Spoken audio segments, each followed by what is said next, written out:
कई बार ऐसा होता है कि आप इन्वेस्ट कर रहे हैं और वो गिर रहा है और गिरता चला जा रहा है, तो उसमें बड़ी चिंता होती है, बड़ी घबराहट होती है। मेहनत से कमाया हुआ पैसा आपको दिखता है कि एक ही दिन में डूब गया, खासा रिटर्न मिल गया। आप सोच रहे थे 2 साल बाद, लेकिन पैसा इकट्ठा हो गया 1.5 साल के बाद ही।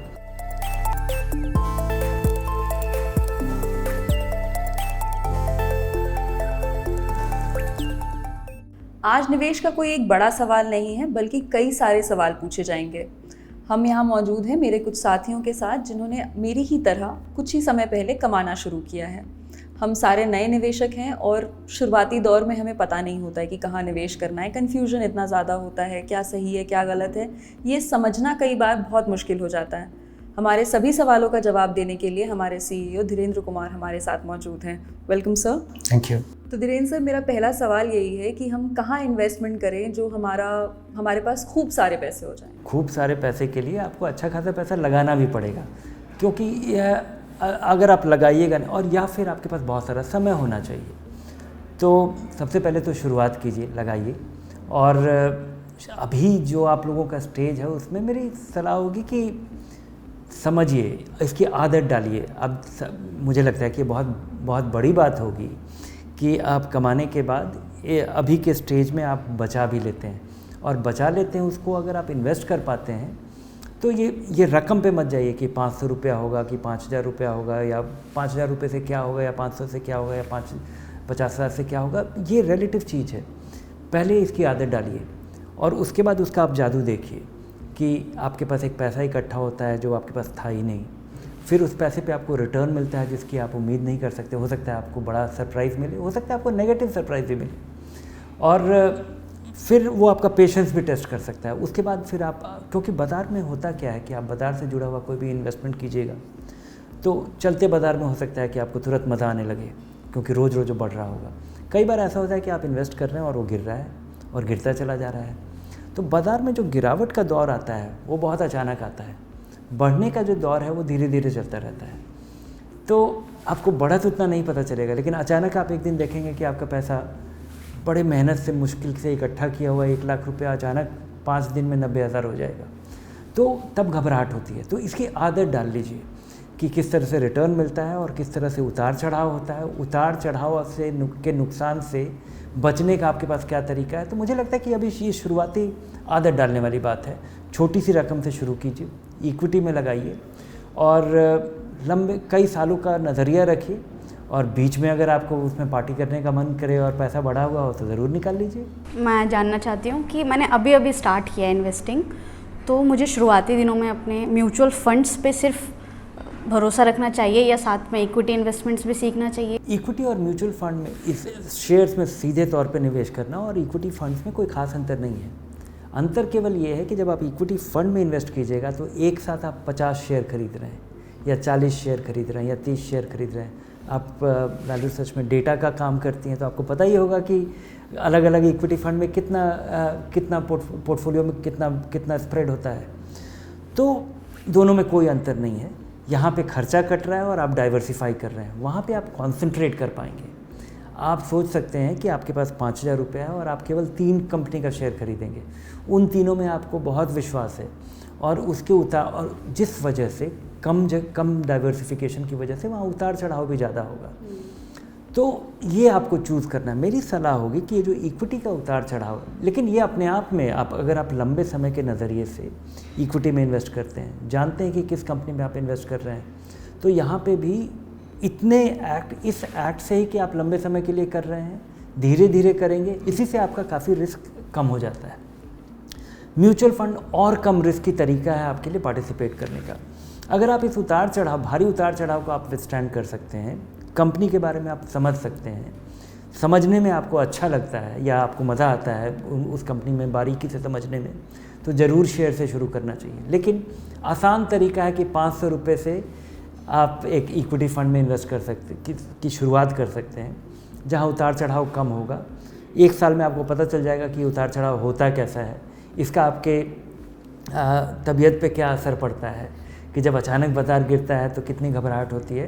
क्योंकि ऐसे कहना कि आप बड़े टॉलरेंट हैं, आप रिस्क अज्यूम कर सकते हैं, और आप कर भी सकते हैं, क्योंकि अभी आप आजीवन नौकरी करेंगे, कुछ अगर उटपटांग हो भी गया तो भी आप आपके पास समय है उसको रिकवर करने का, लेकिन इसको एक्सपीरियंस करना चाहिए, इसकी शुरुआत करनी चाहिए और इसका आदत डालना चाहिए। सब मेरा एक सवाल है कि जैसे अभी अभी निवेश करना स्टार्ट किया है, तो इतनी सारी इन्फॉर्मेशन होती है ऑनलाइन, ऐसी कौन सी चीज़ें जो मेरे को ध्यान रखनी चाहिए कि इन पॉइंट्स पे मेरे को मतलब जैसे मैं इन्वेस्ट कर रहा हूँ कोई भी अपना अमाउंट, तो कुछ चीज़ें ऐसी जो मेरे को हमेशा ध्यान रखनी चाहिए? सबसे पहले तो जो सबसे इम्पॉर्टेंट चीज़ है कि आपके लिए उचित तरह का फंड कौन सा है, किस तरह का फ़ंड आपके लिए अभी उचित है, ये पूरी तरह निर्भर करता है कि आपके पास समय कितना है। अगर आप 5-10 साल के लिए इन्वेस्ट कर रहे हैं तो आपको इक्विटी में इन्वेस्ट करना चाहिए, लेकिन पहली बार इन्वेस्ट कर रहे हैं तो इक्विटी में एक ऐसे फंड में इन्वेस्ट नहीं करना चाहिए जो 100% इक्विटी हो, क्योंकि इक्विटी का जो गिरावट है उसको एक्सपीरियंस करना कम्प्लीटली अलग तरीके का एक्सपीरियंस है। उसमें बड़ी चिंता होती है, बड़ी घबराहट होती है। मेहनत से कमाया हुआ पैसा आपको दिखता है कि एक ही दिन में डूब गया, वो डूबा नहीं है, लेकिन वो गिरावट जो आप देखते हैं वो लगता है कि डूब गया। तो उसका आदत डालने के लिए ज़रूरी है कि आप ऐसे तरीके से शुरुआत करें जिसमें आपका विश्वास बन पाए। इसलिए हमारी सलाह होती है कि एक अग्रेसिव हाइब्रिड फंड से शुरुआत कीजिए। जब बाज़ार गिरेगा तो ये उतना गिरेगा नहीं, लेकिन आप जैसे उम्र में और ख़ासकर वैल्यू रिसर्च में काम करने वाले के लिए एक अच्छा इक्विटी, एक फ्लेक्सी कैप फंड भी काफ़ी होगा। अब जो आपका पहला सवाल था कि क्या देखना चाहिए, क्योंकि हम लोग वैल्यू रिसर्च भी इस कन्फ्यूजन में ज़रा कंट्रीब्यूट करता है, हम बहुत सारा डेटा आपको देते हैं, लेकिन मुझे लगता है कि दो पीस ऑफ डेटा आपको देखना चाहिए। आप वैल्यू रिसर्च ऑनलाइन पे जाइए, देखिए कि वो फंड 5 साल 10 साल पुराना हो, 5 साल 10 साल में वो टॉप 25% फंड्स में आता हो, उसका रैंकिंग आपको दिखेगा अपनी कैटेगरी में, और उसको चलाने वाला फंड मैनेजर अभी भी है। अगर ये 2 चीज़ आप देख लेते हैं तो उस फंड को चुन लेना चाहिए और वहाँ पे शुरुआत करना चाहिए। कम से कम 3 से 5 साल का नज़रिया रखना चाहिए जब आप इक्विटी में इन्वेस्ट कर रहे हैं, और कोशिश करिए कि आप SIP कीजिए। अगर आपके पास 1-2 लाख रुपए इकट्ठा हो गया है तब भी उसको स्प्रेड करके आप अपना पैसा इन्वेस्ट कीजिए, क्योंकि एक साथ लगाते ही एक बड़ी दिक्कत हो जाती है। अगर आपने पैसा लगाया और उसके बाद अचानक बाज़ार बहुत गिर गया तो आपका नींद उड़ जाएगा।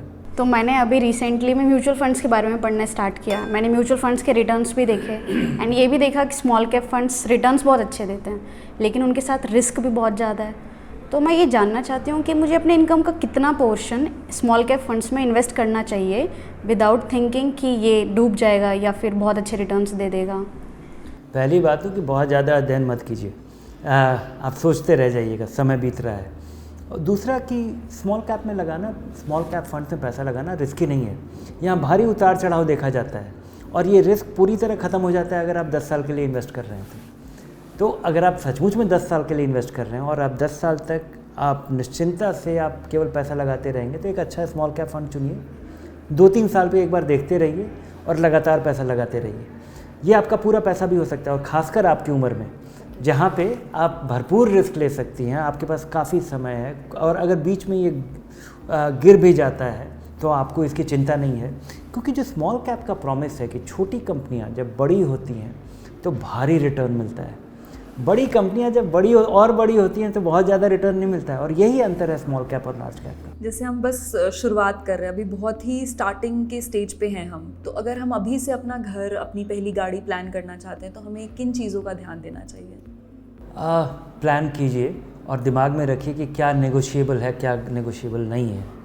अगर आपको कोई ख़ास एक ऐसे गोल के लिए आप इन्वेस्ट कर रहे हैं जो कि एक ख़ास तारीख को उस पैसे की ज़रूरत होगी, बच्चे की पढ़ाई, बच्चे का स्कूल में जाना, या आपका रिटायरमेंट, तो वो किसी खास दिन आपको रिटायर करना है, तो वहाँ पे आपके पास नेगोशिएबिलिटी नहीं है। लेकिन घर खरीदना, गाड़ी खरीदना, वकेशन पे जाना, ये भी एक बहुत डेफिनेट गोल है और अचीव हो पाएगा, लेकिन ये थोड़ा नेगोशिएबल है। 6 महीने पहले अगर आपके पास पैसा इकट्ठा हो गया वकेशन का और आप सोच रहे थे कि अगले साल जाना है, तो आप 6 महीने पहले चले जाइए। अगर आप गाड़ी खरीदने की सोच रहे हैं कि 2 साल के बाद आपके पास गाड़ी होना चाहिए, और आपने पैसा इन्वेस्ट करना शुरू किया एक कंजर्वेटिव हाइब्रिड फंड में, वहाँ पे गिरेगा पैसा नहीं, लेकिन हो सकता है बाज़ार चलने की वजह से खासा रिटर्न मिल गया। आप सोच रहे थे 2 साल बाद, लेकिन पैसा इकट्ठा हो गया 1.5 साल के बाद ही, तो उस पैसे को तो ऐसी स्थिति बन सकती है। अप्रोप्रिएट समय के आधार पे राइट तरीके का फंड चुनिए। किसी बड़े एसेट को खरीदने के पहले, जिसके लिए आपको आम तौर पे उधार लेना पड़ेगा, एक बड़ा लोन लेना पड़ेगा, एक चीज़ ज़रूर रखिए, ध्यान में रखिए कि आप जो चीज़ ले रहे हैं वो आपके प्रोडक्टिविटी को या तो इम्प्रूव करेगा, उसके वजह से या तो आपकी बचत होगी या आपकी कमाई बढ़ेगी। अगर वो प्रोडक्टिव एसेट नहीं, अगर वो कंजम्पशन है, अगर आप एक ऐसा चीज़ खरीदते हैं, अगर आप वकेशन के लिए अगर आप बोरो कर रहे हैं, तो इससे बुरा चीज़ कुछ नहीं होगा, क्योंकि आप एक अपने भविष्य की आमदनी को आज आप खर्च कर रहे हैं, आप अपने फ्यूचर में से बोरो कर रहे हैं। लेकिन अगर किसी प्रोडक्टिव एसेट को एक्वायर करने के लिए अगर आप बल्कि मुझे लगता है कि अगर आप कार भी खरीद रहे हैं, इसके वजह से आपकी इफ़िशियंसी बढ़ती है, इसकी वजह से आपकी मोबिलिटी बढ़ती है, तो ये एक प्रोडक्टिव एसेट ही माना जाएगा। हालांकि ये डेप्रिशिएटिंग एसेट है, जिस दिन आप गाड़ी को दुकान से लेके आते हैं उस दिन वो 10% कम वैल्यू का हो जाता है, और अकाउंटिंग में भी 4 साल में उसका वैल्यू 0 हो जाता है। तो आपको देखना चाहिए कि वो आपकी प्रोडक्टिविटी को बढ़ा रहा है, लेकिन वो एक डेप्रिशिएटिंग एसेट है। मकान खरीदते हैं, किराया बचना शुरू हो गया और हो सकता है उसका दाम भी बढ़ेगा, तो वो एक अप्रिशिएटिंग एसेट है। लेकिन ये सारी चीज़ें जब हम इस तरह के स्पेंडिंग के लिए जाते हैं, बड़े टिकट के स्पेंडिंग के लिए जब हम जाते हैं, तो कई बार हमारा पर्सपेक्टिव लॉस्ट हो जाता है। हम लोग ना ऑब्जेक्टिवली नहीं सोचते हैं कि यह इसका पर्पस क्या है, इसका कॉस्ट क्या है। हम जब घर खरीदने जाते हैं तो दो रूम का घर चाहिए, लेकिन हमें 4 रूम वाला घर पसंद आता है। गाड़ी खरीदने जाते हैं तो हमें एक फैंसी कार समझ में आता है, जबकि हम लोग एक मीन्स ऑफ ट्रांसपोर्ट या convenient reliable means of transport ढूंढ रहे हैं। तो वहाँ ऑब्जेक्टिविटी के लिए ज़रूरी है कि आप कुछ अपने लिए फाइनेंशियल रूल बनाइए कि कितना आप बोरो करेंगे जिससे कि आप दिक्कत में ना आए। और ये नियम मकान खरीदने के लिए मेरे हिसाब से आपके पास इतना डाउन पेमेंट होना चाहिए, या वो मकान का दाम इतना नहीं होना चाहिए जिसमें कि आपका EMI आपकी तनख्वाह का 1/3 से ज़्यादा हो। अगर उससे ज़्यादा होता है तो आप इंतज़ार कीजिए, डाउन पेमेंट बढ़ाइए या छोटा मकान का चुनाव कीजिए। यही तरीका है इसको तो प्रूडेंटली समझदारी से इन डिसीजंस को लेना, क्योंकि इन डिसीजंस का जो असर है वो अगले 5 साल, 10 साल, 15 साल, 20 साल रहेगा, बल्कि आजीवन रहेगा। क्योंकि आज जब आपका पैसा प्रोडक्टिव होता है, इसके बजाय आप कहीं पे पैसा ऐसा लगता है जो प्रोडक्टिव नहीं है, आप कंज्यूम करना शुरू करते हैं उस चीज़ को, तो ये चीज़ आपके ध्यान में रहे। ये अपने आप में बहुत बड़ा अंतर ला देगा आपके निवेश और बचत के पैटर्न पे। मेरे को अगर कम टाइम के लिए इन्वेस्ट करना है, जिससे मेरा एक बहुत शॉर्ट टर्म गोल है, फॉर एग्जांपल मेरे को नेक्स्ट ईयर वेकेशन पे ही जाना है, तो उसके लिए मैं कहाँ अपने पैसे को इन्वेस्ट कर सकता हूँ कि मैं वो गोल अचीव भी कर सकूँ? इसके लिए ज़रूरी है कि आप, ये नेगोशिएबल है, 15 महीने में आप जाइए या 1 साल बाद जाइए या 8 महीने में पैसा बढ़ जाए तो क्या पता प्लान जल्दी बन जाए। लेकिन ज़रूरी है कि आप इसके लिए कोई बहुत लंबा चौड़ा रिस्क मत लीजिए, इक्विटी में भी मत लगाइए। एक कंजर्वेटिव हाइब्रिड फंड में लगाइए, थोड़ा पैसा उसका इक्विटी में लगता है, 80-85% पैसा फिक्स्ड इनकम में लगता है। और सोचिए कि आप ये जो पैसा जो आपको ज़रूरत होगी उसको 12 से डिवाइड कर दीजिए, उतना पैसा आप लगा रहे हैं तो, और हो सकता है आपके पास फिर थोड़ा ज़्यादा एक्स्ट्रा खर्च करने का या जल्दी पैसा इकट्ठा हो जाए, इसकी संभावना बन जाएगी। और जैसा मैं पहले बता रहा था कि कुछ नेगोशिएबल है, कुछ नॉन नेगोशिएबल है।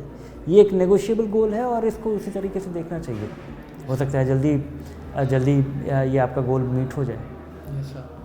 और देखिएगा कि छुट्टी इकट्ठा हो। बिल्कुल सर।